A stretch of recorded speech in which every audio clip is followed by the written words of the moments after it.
క్రీస్తునాథుని యందు ప్రియ సహోదరి సహోదరులారా, ఆగమన కాల 1వ ఆదివార ధ్యానాంశానికి మీకు స్వాగతం. ఈనాటి నుండి మనము నూతన దైవార్చన సంవత్సరంలో అడుగు పెడుతూ ఉన్నాం. గత దైవార్చన సంవత్సరం అంతా ప్రభు మనకు దయచేసినటువంటి అన్ని మేలులు ఉపకారాలకై మనము ఈనాడు ప్రభువునకు వందనాలు చెల్లించుకుందాం.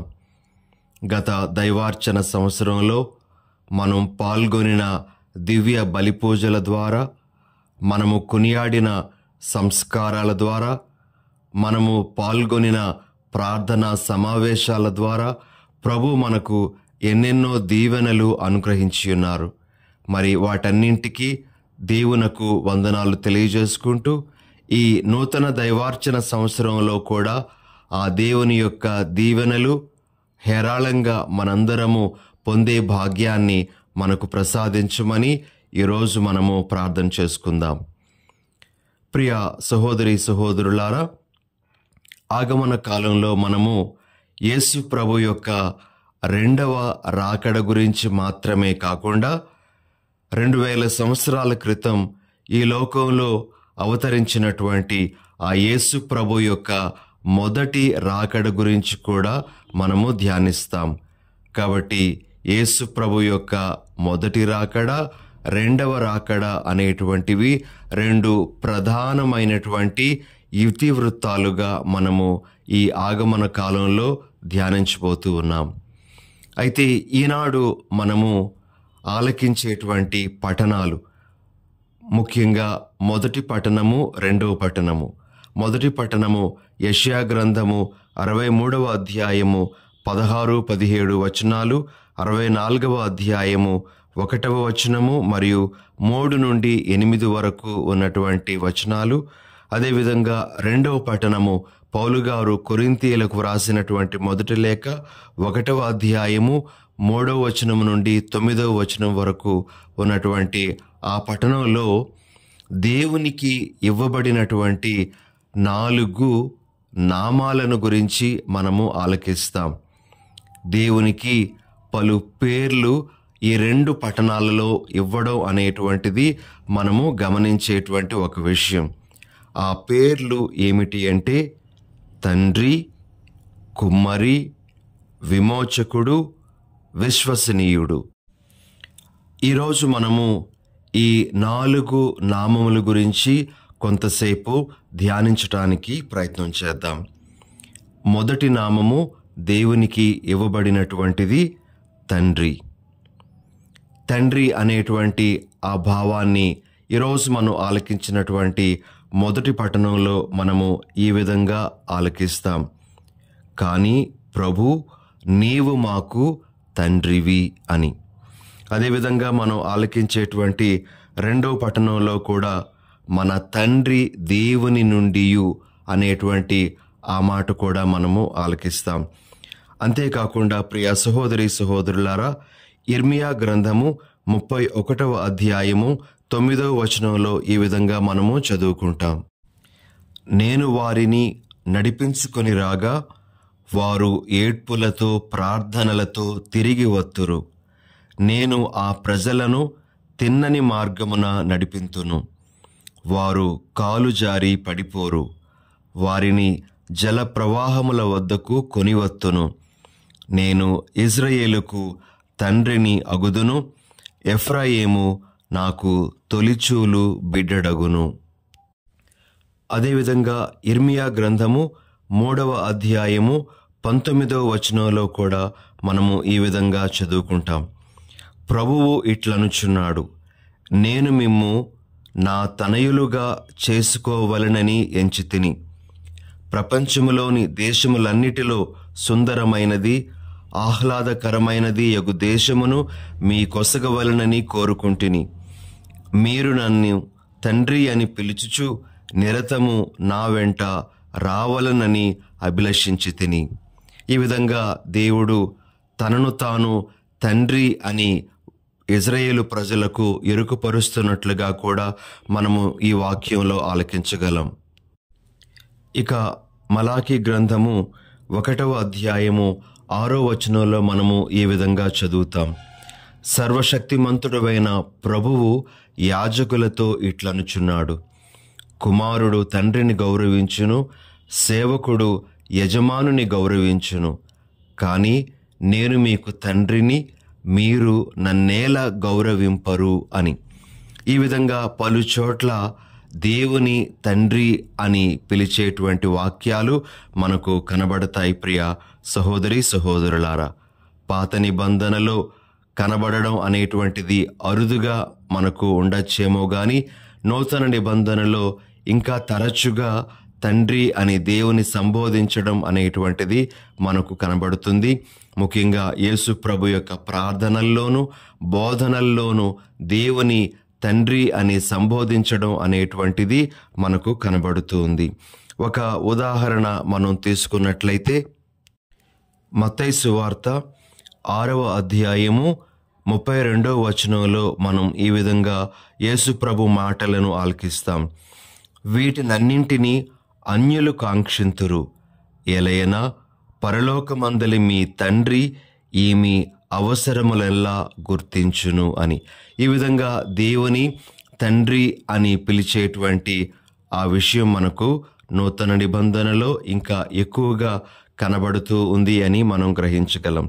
అయితే ప్రియ సహోదరి సహోదరులారా, దేవుని తండ్రిగా మనము స్వీకరిస్తూ ఉండేటప్పుడు ఒక కుమారుని మీద తండ్రికి ఏ విధంగా అధికారం ఉంటుందో అలానే దేవునికి మన మీద అధికారం ఉంది అనే విషయాన్ని మనము గమనించాలి. ఆయనకు మన మీద ఎలాంటి అధికారం ఉంది అంటే మనలను సరిచేసేటువంటి అధికారం ఆయనకు ఉంది.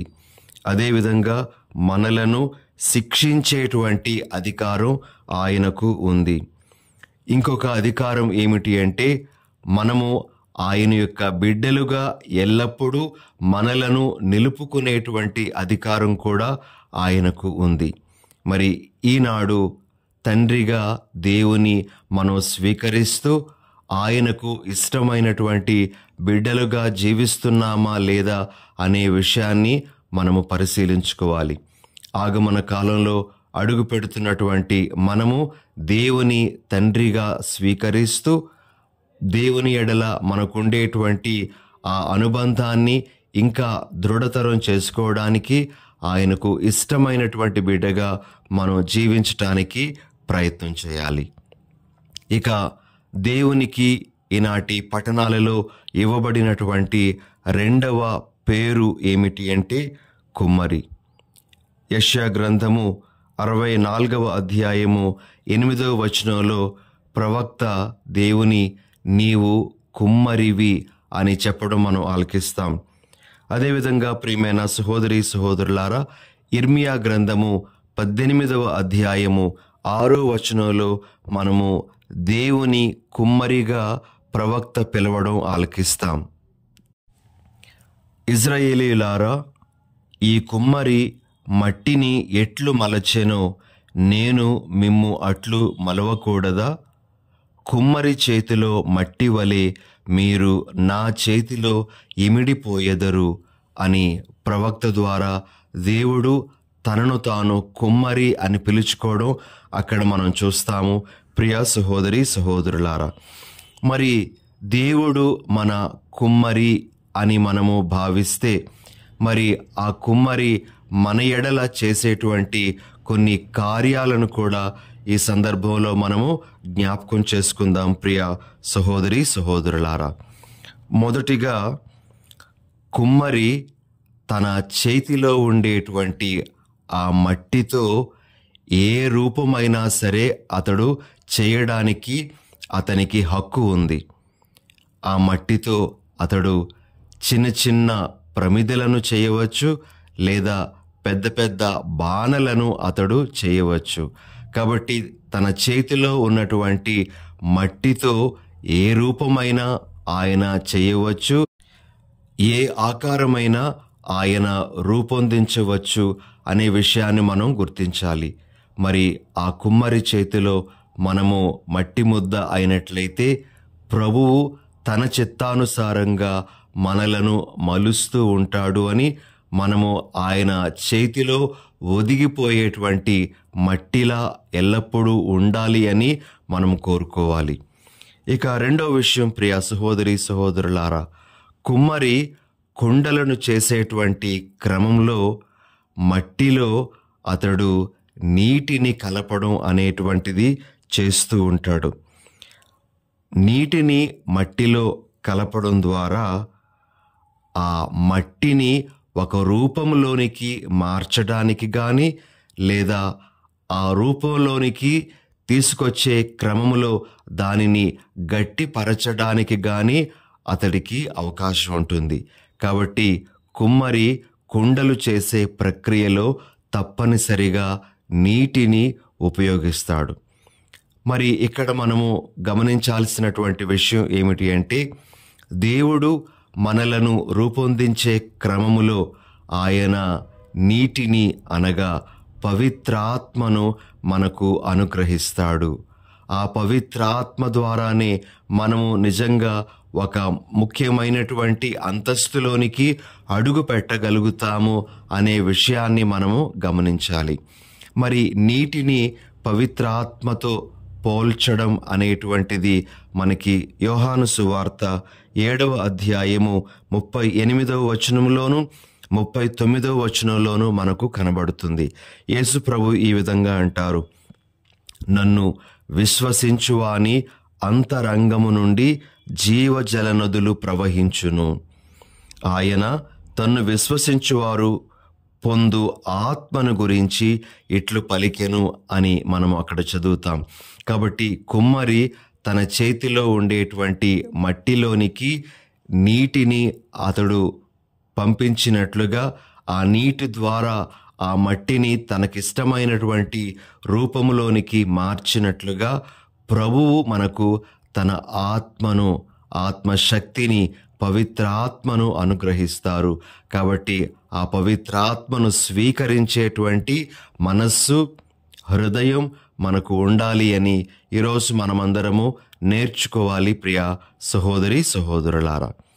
ఇక మూడో విషయం, కుమ్మరిగా దేవుని మనము భావించేటప్పుడు మనం గుర్తుంచుకోవాల్సింది ఏమిటి అంటే, ఒక కుమ్మరి కుండను తయారు చేసిన తర్వాత, మట్టితో పాత్రను తయారు చేసిన తర్వాత ఆ రూపము అనేటువంటిది అలా స్థిరంగా నిలబడడానికి ఆ పాత్రను లేదా ఆ కుండను కొలిమిలో వేసి కాల్చుతాడు. అలా కాల్చబడినటువంటి ఆ కుండ చాలా గట్టిగా తయారవుతుంది. అది మామూలు సూర్యరశ్మిలో ఎండలో పెట్టబడినట్లయితే కొన్నిసార్లు మట్టి విడిపోయేటువంటి అవకాశం ఉంటుంది. కానీ ఈ కొలిమిలో వేయబడినప్పుడు ఆ మట్టి అంతా ఇంకా దగ్గరగా అయి అది గట్టి కుండగా, గట్టి పాత్రగా మారేటువంటి అవకాశం ఉంటుంది, ప్రియ సహోదరి సహోదరులారా. కాబట్టి కుమ్మరి కొలిమిలో తాను చేసినటువంటి పాత్రలను వేస్తాడు. అదేవిధంగా ప్రియ సహోదరి సహోదరులారా, దేవుడు కుమ్మరిగా మనలను దృఢంగా ఉంచడానికి, మనలను దృఢపరచటానికి అగ్ని అనేటువంటి ఆ శ్రమల కొలిమిలో మనలను ఉంచుతాడు. అలా శ్రమలు కానీ బాధలు కానీ మనకు వచ్చినప్పుడు వాటి ద్వారా అతడు మనలను గట్టిపరుస్తూ ఉన్నాడు అనే విషయాన్ని మనం మర్చిపోకూడదు. కాబట్టి దేవునికి ఇవ్వబడినటువంటి మరి రెండవ నామము కుమ్మరి అని మనము పిలిచేటప్పుడు ఆ కుమ్మరి యొక్క కార్యములను కూడా మనము గ్రహించాలి. వాటి నుండి నేర్చుకోవలసినటువంటి విషయాలు నేర్చుకోవడానికి ప్రయత్నం చేయాలి. ఇక మూడవ నామము దేవునికి ఇవ్వబడినటువంటిది ఏమిటి అంటే విమోచకుడు. యెషయా గ్రంథము 63వ అధ్యాయము 16వ వచనంలో దేవుని మా విమోచకుడవని అనేటువంటి విధంగా యెషయా పలకడం మనము ఆలకిస్తాం. అదేవిధంగా ప్రియ సహోదరి సహోదరులారా, ఇర్మియా గ్రంథము 31వ అధ్యాయము 11వ వచనంలో మనము ఈ విధంగా చదువుతాం, నేను ఇజ్రాయేలుకు దాస్య విముక్తి కలిగించి తిని, వారికంటే బలాఢ్యులైన వారి నుండి వారిని విడిపించి తిని. దేవుని విమోచకునిగా, డెలివరర్గా మనము భావించేటప్పుడు ఆయన చేసేటువంటి ఆ కార్యములు ఏవో కూడా మనము గ్రహించగలము. ప్రియ సహోదరి సహోదరులారా, ఇక కీర్తనల గ్రంథంలో కూడా మనకు ఆ ప్రభు యొక్క విమోచన అనేటువంటి కార్యము మనకు కనబడుతుంది. కీర్తన 81, 6, 7 వచనాలలో మనము ఈ విధంగా చదువుతాం.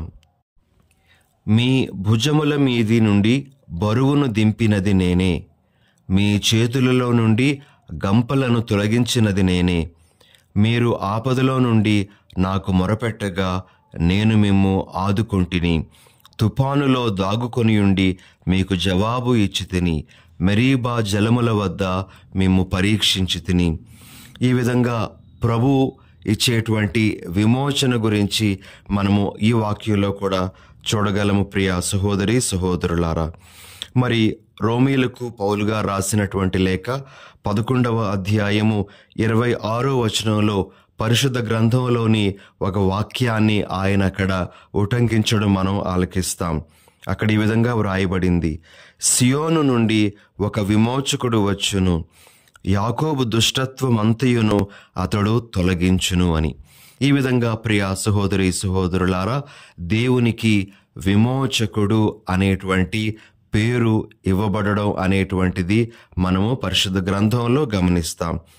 అయితే విమోచకునిగా దేవుడు మన ఎడల చేసేటువంటి కార్యములు ఏమిటి అంటే, ఆయన మనలను దాసత్వము నుండి విమోచిస్తాడు.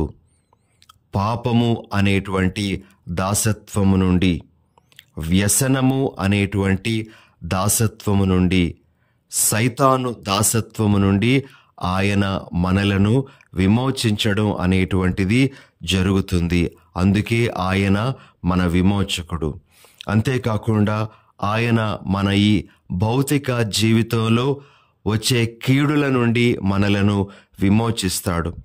మనలను చుట్టుముడుతున్నటువంటి బాధల నుండి ఆయన మనలను విమోచిస్తాడు. అదేవిధంగా మనకు వచ్చేటువంటి రోగ బాధల నుండి కూడా ఆయన మనలను విమోచించేవాడు అనే విషయాన్ని మనము గ్రహించాలి అని, మరి మన ప్రభువు మీద అటువంటి నమ్మకాన్ని మనం కలిగి ఉండాలి అని ఈనాడు ప్రభు మనకు బోధిస్తూ ఉన్నారు. కాబట్టి దేవునికి ఇవ్వబడినటువంటి ఇంకొక నామము విమోచకుడు. ఈనాటి పఠనాల ద్వారా ఈ నామమును గురించి కూడా మనము ఆలకిస్తూ ఉన్నాం. ఇక ఆఖరి నామము ఈరోజు మనము పట్టణాలలో దేవునికి ఇవ్వబడినటువంటిది, గ్రహించాల్సినటువంటిది ఏమిటి అంటే విశ్వసనీయుడు. దేవుడు విశ్వసనీయుడు అనేటువంటి ఆ మాట మనము ఈనాటి 2వ పట్టణంలో ముఖ్యంగా ఆలకిస్తాం. ప్రియ సహోదరి సహోదరులారా, పౌలు గారు కొరింథీయులకు వ్రాసిన మొదటి లేఖ 1వ అధ్యాయము 9వ వచనంలో ఈ విధంగా రాయబడింది, తన కుమారుడును మన ప్రభువును అగు యేసుక్రీస్తుతో సహవాసమునకు మిమ్ము పిలిచిన ఆ దేవుడు విశ్వసనీయుడు. ప్రియ సహోదరి సహోదరులారా, దేవుడు విశ్వసనీయుడు అని పౌలు గారు ఇక్కడ మనకు దేవుని యొక్క నామాన్ని వ్యక్తం చేస్తూ ఉండగా, మరి ఆ దేవునికి విశ్వసనీయుడు అనేటువంటి పేరు పరిశుద్ధ గ్రంథంలో ఇవ్వబడినటువంటి కొన్ని సందర్భాలను మనము చూడడానికి ప్రయత్నం చేద్దాం. మొదటిగా ద్వితీయోపదేశ కాండము 7వ అధ్యాయము 9వ వచనంలో మనము ఈ విధంగా చదువుతాం, కావున మీ దేవుడైన యావే ఒక్కడే నిక్కముగా దేవుడని తెలుసుకొనుడు, అతడు నమ్మదగినవాడు. ఆ ప్రభువు తనను ప్రేమించి తన ఆజ్ఞలను పాటించు వారిని కరుణించును. 1000 తరముల దాకా వారితో తన ఒడంబడిక నిలుపుకొనును. ఈ వాక్యంలో దేవుని నమ్మదగినవాడు అనేటువంటి పేరుతో మోషే తెలియజేసినట్లుగా మనము చూడగలము. ప్రియ సహోదరి సహోదరులారా, ఇక కీర్తనల గ్రంథంలో కూడా కొన్ని కీర్తనలలో దేవునికి ఇవ్వబడినటువంటి ఈ పేరు విశ్వసనీయుడు అనేటువంటి పేరు గురించి కూడా మనము ఆలకించగలం. 36వ కీర్తన 5వ వచనంలో మనము ఈ విధంగా చదువుతాం. ప్రభు, నీ కృప ఆకాశమును అంటును, నీ నమ్మదగిన తనము మబ్బులను తాకును అని. అదేవిధంగా కీర్తన 91 4వ వచనంలో మనము ఈ విధంగా చదువుతాం. ఆయన తన రెక్కలతో నిన్ను కప్పును, ఆయన రెక్కల క్రింద నీవు తలదాచుకొందువు. ఆయన విశ్వసనీయత నీకు డాలుగను రక్షణాయుధముగాను ఉండును. ఈ విధంగా పలుచోట్ల పాత నిబంధనలో దేవుని విశ్వసనీయుడుగా గణించడం అనేటువంటిది మనం చూస్తాం. అదేవిధంగా నూతన నిబంధనలో కూడా మనము దేవుని విశ్వసనీయుడుగా అభివర్ణించడం అనేటువంటిది చూడగలం. ముఖ్యంగా పౌలు గారు తెస్సలోనిక ప్రజలకు రాసినటువంటి మొదటి లేఖ 5వ అధ్యాయము 24వ వచనంలో మనము ఈ విధంగా చదువుతాం. మిమ్ము పిలుచు వ్యక్తి దానిని నిర్వర్తించును, ఏలయనా ఆయన విశ్వసనీయుడు. కాబట్టి ప్రియ సహోదరి సహోదరులారా, దేవుని విశ్వసనీయుడు అని మనము పిలవాలి. అలా పిలుస్తూ ఆయన చేసేటువంటి కార్యము ఏమిటో మన మనసులో ఎల్లప్పుడూ నిలుపుకోవాలి అని ఈనాటి పఠనం ద్వారా ప్రభు మనకు తెలియజేస్తూ ఉన్నారు. దేవుడు విశ్వసనీయుడుగా తాను ఇచ్చినటువంటి వాగ్దానాలు నెరవేర్చుకుంటాడు, నిలబెట్టుకుంటూ ఉంటాడు. దేవుడు తాను ఇచ్చినటువంటి మాట వెనుకకు తీసుకోనటువంటి వాడు. కాబట్టి మనము ఆ దేవుని వాగ్దానాలను తెలుసుకోవాలి, ఆ దేవుని యొక్క వాగ్దానాలను విశ్వసించాలి. ఈ విధంగా మనము జీవించగలిగితే ఆ దేవుని యొక్క కృపలో మనం తప్పనిసరిగా జీవిస్తామనేటువంటిది ఈరోజు మనందరము నేర్చుకోవలసినటువంటి విషయం. ఈ విధంగా ఈనాటి పఠనాలలో దేవునికి ఇవ్వబడినటువంటి ఈ 4 పేర్ల గురించి మనము ధ్యానించగలుగుతూ ఉన్నాం. దేవుడు తండ్రి అని, దేవుడు కుమ్మరి అని, దేవుడు విమోచకుడు అని, దేవుడు విశ్వసనీయుడు అని. ఇక ఈనాటి సువార్త పఠనంలో ప్రియ సహోదరి సహోదరులారా, మనము జాగరూకులమై ఉండాలి, మేల్కొని ఉండాలి అని ప్రభువు తెలియజేయడం గురించి కూడా మనము ఆలకిస్తాం. అయితే ఇక్కడ జాగరూకత అంటే ఏమిటి, మేల్కొని ఉండుట అంటే ఏమిటో కూడా మనము కొంచెం తెలుసుకోవడానికి ప్రయత్నం చేద్దాం.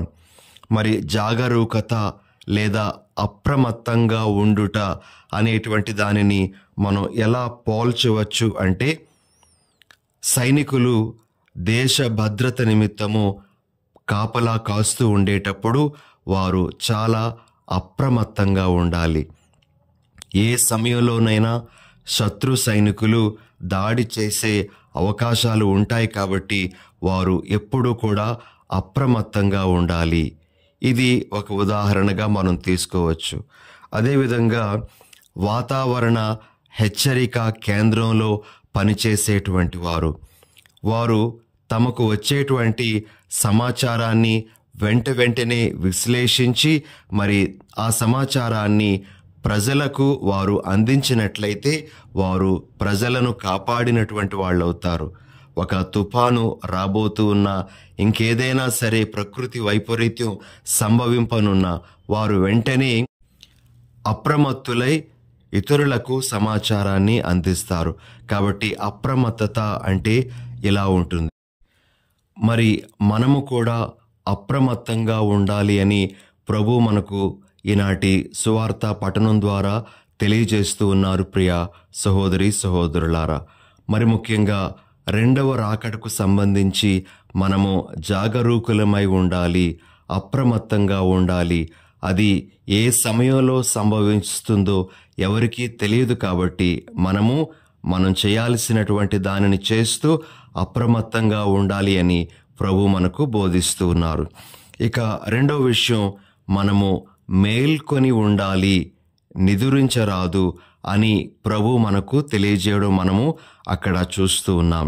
మరి మేల్కొని ఉండుట అనేటువంటిది దేనిని సూచిస్తూ ఉంది అంటే మనము నిర్లక్ష్యం చేయకుండా ఉండాలి. మన విధులను, మన బాధ్యతలను మనము నిర్లక్ష్యం చేయకుండా ఉండాలి అని, అదేవిధంగా మనము సదా ఎదురు చూస్తూ ఉండాలి అని కూడా ఈ మేల్కొని ఉండుట అనేటువంటి ఆ పదము మనకు తెలియజేస్తూ ఉంది. కాబట్టి ప్రియ సహోదరి సహోదరులారా, ప్రభు యొక్క రెండవ రాకడ దానిని మనము నిర్లక్ష్యం చేయడానికి లేదు. మనము దానికోసం ఎదురు చూస్తూ ఉండాలి అని ప్రభు మనకు బోధిస్తూ ఉన్నారు. మరి ఇలాంటి సందేశాలన్నీ ఈనాటి వాక్య పఠనం ద్వారా ప్రభు మనకు అందిస్తూ ఉండగా వాటిని మన జీవితంలో మనము అనుసరించటానికి, వాటి ప్రకారంగా జీవించటానికి ప్రయత్నం చేద్దాం. ప్రార్థన చేసుకుందాం. దయగల ప్రభువా, ఈరోజు మీరు మాకు అందించిన సందేశాలను బట్టి మీకు స్తోత్రాలు. ఆగమన కాలంలో అడుగుపెట్టినటువంటి మేము ప్రభు యొక్క రెండవ రాకడ కొరకు సిద్ధపడి అప్రమత్తులంగా ఎదురు చూసేటువంటి వ్యక్తులుగా ఉండే భాగ్యాన్ని మాకు ప్రసాదించమని మా ప్రభువైన యేసు నామమున అడిగి వేడుచున్నాము. ఆమెన్.